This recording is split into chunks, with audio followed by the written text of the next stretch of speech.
Well, we've talked about full body cleanses, pearl tablets that can improve your digestive health, and today we're talking the benefits of fiber. Wendy's in studio with more. Yeah, we're talking about natural medicine, just a different way, a different approach to medicine. Joining me this morning, Dr. Gaetano Morello. Thank you so much for being here. He's part of the enzymatic therapy group, and we're talking, really honing in on fiber. And first off, you are a firm believer that fiber can really kind of hone off on diseases. Oh, absolutely. And we live in a country where cardiovascular disease remains the #1 killer.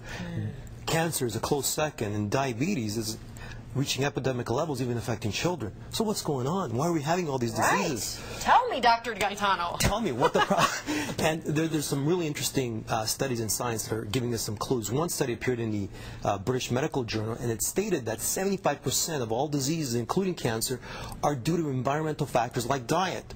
Another interesting article appeared in Discover magazine in 2006, the November issue, and what it had two individuals. One was 6'1", large frame. The other one was about 5'9", small frame. What's so interesting about that? Right. Well, the interesting thing about that was those were identical twins that baffled scientists. Why are these identical twins looking so different? What had happened was they were separated at birth. They grew up in two different environments. The foods they consumed, the water they drank was different. That difference changed not only the behavior of their DNA, it's changed the diseases they developed and the way they looked. Wow. So what does that tell us? It's the foods that we consume and some of the foods that we lack, like fiber, that cause these diseases to develop. Okay, so how much fiber should we be getting on a daily basis? Well, we're getting probably about 10 to 15 grams. We should be getting at least 35 grams. The Burkitt studies, which are the original studies on fiber in studying African tribes, they're consuming up to 75 grams. And what does this fiber do in our bodies? That's an interesting question. It does a couple of things.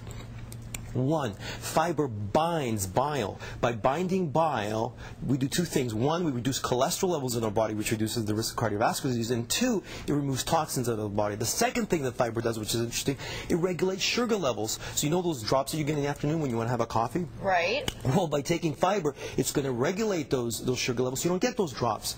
Third, it does an interesting thing. It creates something called prebiotics. Prebiotics feed probiotics. Probiotics are the good bacteria in your gastrointestinal tract. So fiber provides foods for those bacteria that produce these things we call short-chain fatty acids, which produce an acid called butyric acid, which has anti-cancer properties that science has proven to be true. And the fourth thing that it does, it increases stool transit time. It actually speeds up stool transit time, so you become more regular. Well, we could talk all morning about this, but we are running out of time. Obviously, you know, the reason we're not getting a lot of fiber is because, you know, not everyone likes yogurt, not everyone likes those green veggies. So they do have these nice products that you actually, it's just powder that dissolves in your water. They have like lemon flavor and strawberry flavor. We're going to have a link on our website, First News, a little later this morning, because you can order these online and you can also buy them at local stores. So thank you so much for joining us this morning. Thank you very much.